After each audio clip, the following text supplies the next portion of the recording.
Ah, Hey, there we go. Hi, how you doing? I'm good. How are you?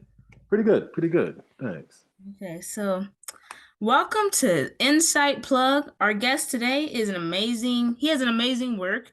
He has appeared in Jordan Peele's Hunters, ABC's for Life, and he has appeared in numerous comedy sketches on The Tonight Show with Jimmy Fallon, and recently he has narrated a number of audiobooks such as We Matter, Athletes and Activism, and Of Blood and Sweat.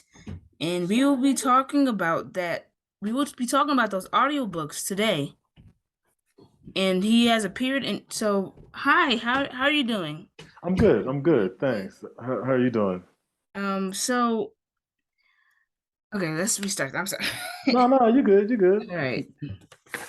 Okay. Okay. Take your time. Take your time. I know it's a little early, so. Okay. Welcome to the Inside Plug. Our guest today has done amazing work. He has appeared in Jordan Peele's Hunters, ABC's for Life, and he has appeared in numerous comedy sketches on The Jimmy Fallon Show. He has recently narrated a audiobook such as We Matter and Athletes and Activism and Of Blood and Sweat. So today we welcome Julian Thomas. How you doing, Julian? I'm good. I'm good. Definitely glad to be here. Um, so so first question, how did you get your start in narrating audiobooks? Sure. I actually got my start on a website called acx.com. Okay. And it's free for actors to put up a profile, and basically they just start submitting 5-minute samples to different authors that post their books on the site. Mm-hmm. And so the first book that I did, um, it's funny, they were actually looking for a British voice, and I liked the book, and so I just went ahead and submitted for it anyway, and I ended up getting it. So for any actors listening, you never know. Always audition for everything. Um, it was a book called The Fly Guy, and it was actually a UK author named Colin Sanson Reagan. But it was like a detective kind of scary novel. It kind of feels like a Stephen King story. Stephen King. Mm-hmm, Okay. mm-hmm. Are you was so you were interested in it because of the that type of genre, or what drew you to that type of project? Yeah, I guess so. I grew up reading a lot of Stephen King books myself, and I thought the detective story was interesting. It kind of reminds me of The Dark Half, if we got any Stephen King fans out there. Because the guy is a writer, and then it's like one of his characters in his novels kind of comes to life and starts stalking him, and real deep story. But I did get to do a couple of British accents in that book, and that was really fun. So like I played it for some people, and all the UK people that I meet say that my accent sounds like downtown London. Okay. Don't know exactly what And that means, but you that's know. a good thing and not. But I said it didn't sound fake, so I'll take that. That's I'll real definitely good. take that. Right, right. And you're originally from Oklahoma, right? Yeah, I grew up in Tulsa, and I've been acting out in New York for several years, and now I have just landed in Denver, and I'm Okay. doing the Denver thing. So so the book, can you tell us more so which one is more recent, the We Matter or the Of Blood and Sweat? Of Blood and Sweat. That So one came out this year. this year? Okay, so Can you tell us more about what that audiobook is about? Yeah. So the full title is Of Blood and Sweat, Black Lives, and the Making of White Wealth in America. And it's a little bit of a history book and a little bit of a economics book, actually. And so this is the kind of thing that should be taught in college. I don't know if they're really teaching that sort of thing right now, but the book takes you through a historical perspective of basically the economies of early America. And they start off in what is it, 13 colonies kind of time, and they trace it all the way basically through Reconstruction. But it shows how all of the wealth systems of our country were based on slavery, based on treaties that had been revoked from the Native Americans, exploitation of labor from the Irish immigrants. It just goes on and on down each category. And that was the first type of book like that I've really done. It's more of a history book, and so very detailed, a lot of Native American names and treaties that I had to learn. There was some Portuguese passages in it that had parts of different laws that were written back then. Definitely the most difficult project I've worked on, but it was worth it. I really liked how it came out. And what drew you to that project? That one I actually got approached by the publisher, and I guess they booked it out through a company called QV Media. They had heard some of my clips on audible.com, and I just kind of got an email one day that was like, would you be able to submit an audition for this and just record? They sent me like a little 5 minute passage to record. That was a rush job, and so I had to record it a lot quicker than a lot of my other projects. I want to say I had maybe 2 to 3 weeks to record the whole book, Hmm. and the finished thing came out to like 11 or 12 hours. It was a really long one, but I liked the historical aspect and the social commentary, of course. Like, it was a very timely project for coming out right now. So yeah, I was thrilled to be able to work on that. What is the difference between the audition or just the day-to-day life of an actor, like, on screen in an audiobook? Is there a difference in auditioning and just how to get your body ready, I guess? Because when you're acting, you gotta be if you're a method actor sometimes, but, like, how does that process differentiate between audiobook narrators and actors? No, that's a very good question.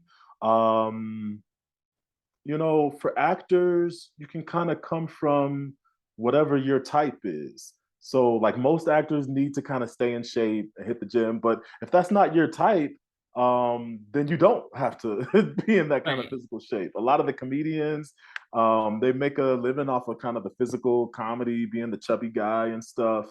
Um, I guess the auditions are a little more rigorous with like TV acting. Mhm. Sometimes you'll get an email and they want that self tape recorded within a couple of hours. And so you always have to be ready to record yourself. You always have to be kind of on point with that. For voiceover and audiobooks, there's a little more flexibility with your lifestyle. 'Cause they can't see Um, you, right? They exactly, can't see exactly. you, you know? hmm They can't see you. Mhm. All you got to do is prepare your voice. Right. And so that's the important part. A lot of lemon juice, a lot of green tea and honey, all the cliches, but all that's true. Like, when I would have to go to the studio, I mean, I'd bring a big thing of decaf coffee and a big thing of green tea and a big thing of water. Okay. Because for some reason, recording dehydrates you really fast. Anytime you're on the mic recording audio, you get dehydrated like that. And so, number one thing is hydrate, hydrate. I don't like too much caffeine because I get a little jittery after Mhm. a while, but I really like voiceover work. There's just way less people that you have to deal with. Right, and Mhm. and have you done any crazy, exercises because I was watching a documentary about Destiny's Child and their preparation, and they had to get on a treadmill and sing while they were on a certain. Are there any Um, crazy that's vocal funny. practices that you do other than hydration? No, that's a good question. I've never tried to do anything like that with the treadmill. I know musicians that would be more for like Because they're singers. running around and stuff and they're dancing, so Hmm. that's necessary. That's a definite. But cardio in general is good. I guess, Mhm. hmm, what's the weirdest thing I've done for my voice? Um, Nothing too far out there. I mean, the whole trick is if you ever start sounding a little scratchy, a drop of honey on your fingertip, put it on the back of your tongue, Okay. and smooth like Billy D. Williams. That's the insider secret. Um, I guess the hardest thing with voice work is you've got the studio engineer right there with you. And Mm. so they're always going to bounce off feedback to you. And they'll tell you if you sound a little too hype, if too quiet, this and that. You have to be able to take that feedback in the moment. And a lot of actors have a problem with that. They take it personal or they get an attitude in the studio. And that's like the biggest no, no, no. You gotta respect the art. You gotta respect the art before you start It's a having process. You know attitudes. what I mean? Yeah. I mean, that's just the easiest way to not get invited back to a company. Right. Yeah, definite. I did notice you are into like a lot of activism because you were a part Mm-hmm. of with the We Matter athletes and activism. Mm-hmm. So can you tell me more about your participation with activism or any political thing that you've been involved in? Sure, sure. I really got into that while I was in New York, and I lived in East Harlem, but you just walk, a little bit across the way, and you've got historic Harlem. Mm-hmm. Is Al Sharpton's office is right up there. I actually got to read some poetry at Al Sharpton's conference. He had was it the National Action Network? Okay. NAN is his company. And so every time there's kind of something political going down in New York, like that's the headquarters. Okay. They're right up there in Harlem. And so, yeah, unfortunately, the last couple of years, there's been a lot of incidents going on in New York. The Eric Garner thing, and just on and on and on. And Yeah. so I do like to, try and get out and get around the people when there's these kind of rallies going on. Black Lives Matter had a good presence. I guess that summer, right at the beginning of COVID, when there were June. I protests think it going was on. June. It was definitely Mm-hmm. June doing the George Floyd. I remember Exactly. it was remember that date distinctly. Yeah, yeah. No, and it was big. There was a lot Yeah. going on. It was powerful just to be out there with all that energy. Right. My side of it is kind of coming from, being an artist. And so Yeah. anytime they need some spoken word poetry, I'm the first in line for that. I like to perform a lot. Did you march in one of the black or protest in one of the Black Lives Matter or Um, I didn't march in the protest. I was around that day. Mhm. Because I remember there was one day when they shut down the highway. And there were two main protests that I remember to stick out, but the police presence was so heavy. And I'll be honest, my main concern was just getting home safely. Right.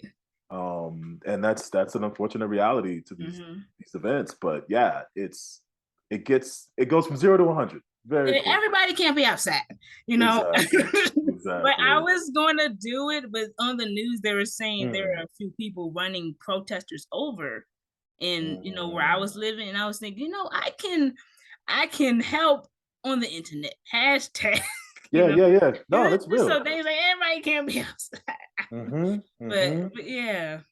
There's a So lot of things that they need when these events happen. They need right. information, give them links to good sites that are posting stuff. Mhm. Yeah, definite, definite. If somebody wanted to soak up some I guess historical museums or anything in Harlem, What would be Oh, your top 3 or 5? wow.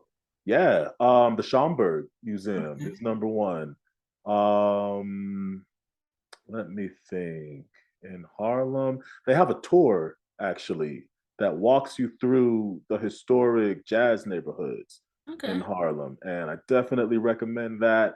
They'll take you to the corner and they've got the picture right there on Lenox Ave where Malcolm X had the meeting with all the other people. Mhm. Um, Apollo Theater, Yeah. if you can ever get Definitely. up there, just yeah, see anything. Just to see a show at the Apollo is really amazing. I actually saw a big tribute night to Otis Redding that they had a Okay. couple years ago, and just being in that building is powerful. There's so much history in Harlem. Um, those are the ones that first come to mind. But anybody going to New York right now, they have a new exhibit a little further down on the west side called the Spy Museum. Oh, okay. I definitely would recommend that.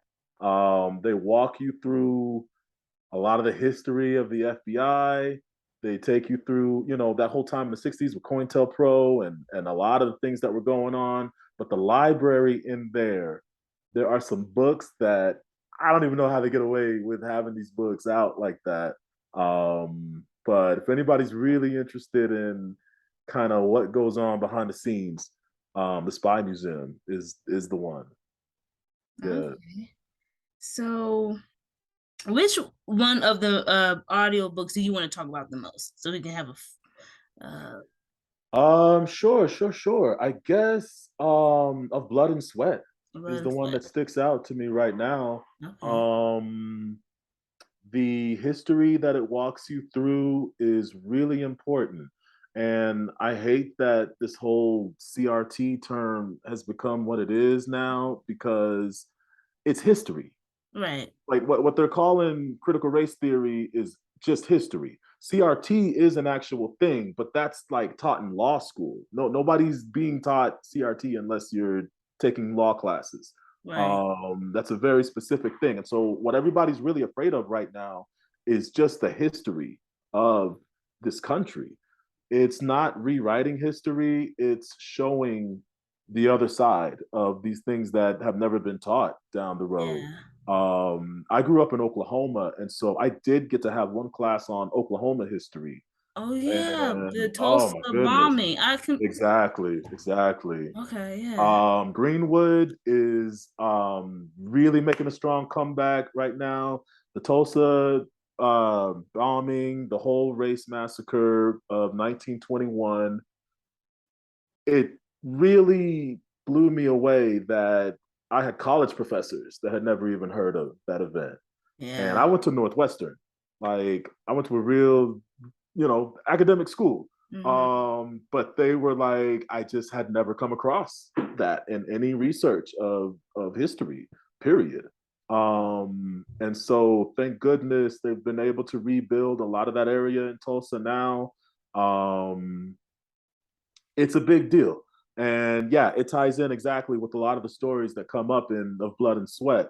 Um, Stories that show how these modern cities came to be what they are now. A lot of people have no idea that the reason Greenwood was called Black Wall Street is because it really was. At the time, there was more money generated through that area than Manhattan. Mm. And for various reasons, it just bothered a lot of the people down there. And so the history of Oklahoma was changed forever after that. Um, they're doing a really big rebuilding campaign down in Tulsa right now. And it was cool the way that, the whole history came out. I think that Watchmen series was the first TV show that brought it up. And Okay. so that was a lot of people's first, interaction with that. And that was like a superhero show. But just them even bringing it up in the episode, people started looking it up more. And so that right there shows you the power of the media and Yeah. these TV shows and stuff. It's big. What are some of maybe 3 topics that you would definitely want to be a part of to bring awareness Mm. in this in whatever top I would say that Black experience. Would it be the Black experience? I guess I would say social justice The as a social whole. justice as a whole. Yeah, What are some yeah. biggest three? It doesn't have to be Black Mm-hmm. focused, but what are three Sure. topics you would definitely want to be a part of in the future? Um, there's so many issues that are being brought up in the legal system right now. Okay. And so I would love to be a part of like a book that really dove into the history of Roe v. Wade. Okay. That would be amazing to take part in because people need to know, Yeah.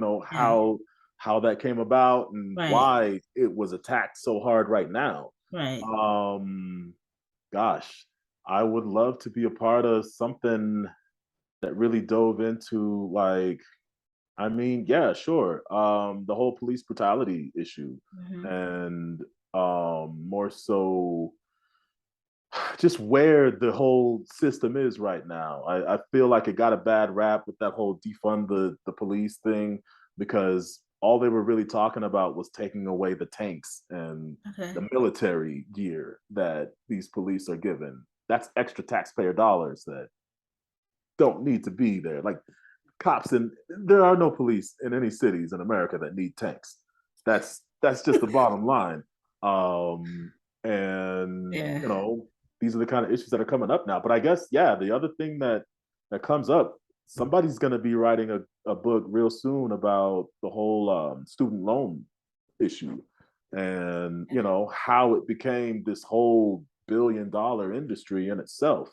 That would be amazing to voice a book on that topic. I feel like I have an in with a lot of these nonfiction books because I have a voice that pulls people in, and it's soothing, kind of laid back. You don't feel like you're learning all this info. And so I think that's the biggest angle with of Blood and Sweat. You get to soak up all this thing, and it's just a whole experience. You close your eyes, visualize the story and the topics, and that's really what makes audiobooks so powerful to me. Yeah. Mm-hmm. So we're about to wrap this up. This is a good interview. So where can viewers find your audiobooks, and where Mm-hmm. can we find maybe any of your socials if they want to get in connection with you? Absolutely. So I'm on Twitter at Thomas underscore art and life. And no, I'm sorry. My Instagram is Thomas underscore art and life. My Twitter is Julian Thomas 99. Okay. And so they're both real searchable. IMDb is the actor's website. And so you can actually just search Julian Thomas on there, and all of my little TV roles and appearances pops up there. But for the audiobooks, it's audible.com. That's the website that, if you're trying to make it a voiceover, once you get a book on Audible, you're in. You don't even need a resume after that. You just send them the link, and that means you're legit. And so search Julian Thomas on audible.com. And as a matter of fact, I have a new book that's going to be out on September 13th. And it's also in nonfiction. But the book is called Hack Your Bureaucracy: How to Get Things Done. Um, Effective Ways to Get Things Done is the full title.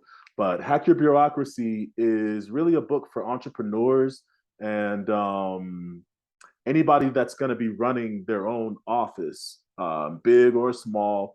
It was written by two people that worked in the Obama White House, actually. And they just have all these stories about dealing with DC admin offices, working with the Veterans Board to try and get little projects done. And so it's just a quick list of, it's like 30 or 40 tips on how to organize people. I always tell people it's a book about how to get things done without being a jerk in the process. And most people are like, yeah, I probably need to look that one up when it comes out. But yeah, it's a great project. And yeah, I'm really excited for this next book as well. All right. So Mm-hmm. thank you for being on the show, and for the Oh, sure. audience out for the audience out there, stay tuned for the next episode. So Great. No, great. Thanks for inviting me on. This has been fun. All right. Have a good one. All right, you too. Thanks.